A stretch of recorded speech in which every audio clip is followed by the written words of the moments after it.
भगवान की भक्ति मुक्ति का आधार है। प्रभु भक्ति के साथ यदि तीर्थ यात्रा का काम किया जाए तो वो और उत्तम है। तीर्थ यात्रा में भी यदि शाश्वती समेत शिखर की यात्रा हो तो और उत्तम है। और समेत शिखर की यात्रा में भी यदि सामूहिक यात्रा हो तो और उत्तम है। और सामूहिक यात्रा में भी यदि पूरी ट्रेन भर कर आए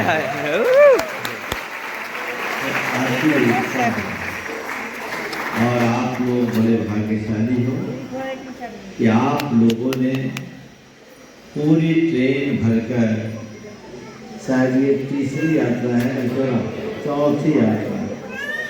चौथी बार श्री समेत शिखर जी में आकर के प्रभु आराधन का सौभाग्य पा रहे हैं।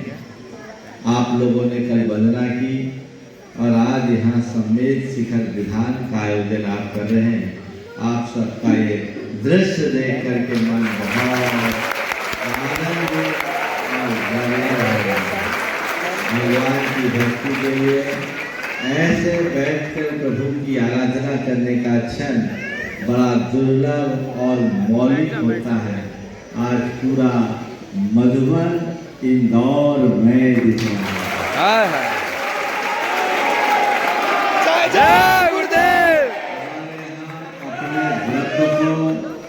सात स्थलों पर लगाने का विधान है। जिनबिंब, जिनागार, जिन यात्रा प्रतिष्ठिकम, दान, पूजा, सुसिद्धांत, लेखनम, सप्त क्षेत्र। जिनबिंब की स्थापना में, जिनागार जिन मंदिर के निर्माण में, जिन यात्रा तीर्थ यात्रा में, प्रतिष्ठा में भगवान की पंचकल्याण प्रतिष्ठा कराने में, दान देने में, चतुर्विध संघ को जो दान होता उसमें दान में, और पूजा विधान आदि में तथा शास्त्र के प्रकाशन में, इन सात स्थलों में अपने धन का सदव्यय करना चाहिए। उन सात स्थलों में किए गए धन के सदव्यय में ही तीर्थ यात्रा है। वे लोग बहुत भाग्यशाली हैं जिन्हें इस तीर्थ यात्रा में सहभागी बनने का सौभाग्य मिला है, और उसमें वे लोग और भाग्यशाली हैं जिनने इस पूरी तीर्थ यात्रा की संयोजना की। मुझे सबका नाम तो नहीं पता, लेकिन राहुल सेठी जो बहुत तत्परता से इसमें लगा है, इंदौर की युवा ब्रिगेड पूरी, मैं उनको आशीर्वाद देता हूँ। वो ऐसे ही जुड़े रहे और इस यात्रा के मुख्य सारथी शरद रेखा जी, उन्होंने कल मुझसे कक्ष में कहा, महाराज हर साल हम ऐसा करते हैं और ऐसा आशीर्वाद दो कि पूरी ट्रेन अपनी तरफ से लेते हैं। ऐसी भावनाएं निरंतर बने रहने चाहिए। ऐसी भावनाएं खड़े हो जाए एक बार। बहुत उत्तम भावना आपकी है और ऐसी भावना को बना करके रखना प्रयास सबको करते रहना चाहिए। ये बहुत अच्छे भाव। आ जाओ, आशीर्वाद ये लो कि महाराज अब हमारा समेत शिखर से ऐसा नाता जुड़ जाए, ऐसा नाता जुड़ जाए कि अब हम समेत शिखर में हो जाए, कभी ये काम न छूट पाए। बहुत बहुत आशीर्वाद और ऐसी ही भावना आप सबकी बनी रहनी चाहिए। मैं उन सब लोगों को जो इस पूरी यात्रा में अपना किसी भी प्रकार का सहयोग दिए हैं आशीर्वाद देता हूँ। भले नाम मैं नहीं ले पा रहा हूँ, लेकिन ये मानना जिनका नाम नहीं लिया गया उनको ज़्यादा आशीर्वाद है। मुझे पता नहीं है, लेकिन ये काम बहुत अच्छा है। आप लोगों से कुछ बातें मैं जरूर कहना चाहूँगा। शिखर जी आए, वंदना हुई, घर चले जाओगे, लेकर क्या जाओगे? पुण्य। लेकर क्या जाओगे? बोलो। आपका आशीर्वाद। किस लिए आए थे शिखर जी? वंदना करने। हाँ? पुण्य कमाने। पुण्य के लिए। हाँ? कितना पुण्य कमाया और कहाँ इकट्ठा किया? बस बैठ जाओ, बीच में डिस्टर्ब नहीं पता। कितना पुण्य कमाया और कमाए में पुण्य को कहाँ इकट्ठा करके रखा? बोलो। दिखा पुण्य? नहीं। बोलो। दिख रहा है कि मैंने इतना पुण्य कमाया, कि केवल एक विश्वास है कि यहाँ आकर मैंने पुण्य कमाया, यही है ना? हाँ? तो ये विश्वास हमारे मन में है। निश्चित ये समेत शिखर महान तीर्थ स्थल है और यहाँ एक बार वंदना करने से अनेक जन्मों के पाप नष्ट होते हैं, उसमें कोई संशय नहीं। साथ ही से पुण्य का बंध भी होता है, इसमें भी कोई संशय नहीं, लेकिन ये हमें दिखता नहीं। ये परोक्ष फल है। क्या है? परोक्ष। हम आपको कुछ प्रत्यक्ष फल दिलाना चाहते हैं, जो आपको दिखे और जिसे आप लेकर के जाओ। ठीक है? 4 फल। सबसे पहली बात, इस यात्रा के बाद तुम्हारी धर्म श्रद्धा में वृद्धि होनी चाहिए। यहाँ आने के पहले धर्म के प्रति मेरी जैसी श्रद्धा थी, उससे अब वृद्धिंगत होना चाहिए, है ना? धर्म की श्रद्धा में वृद्धि,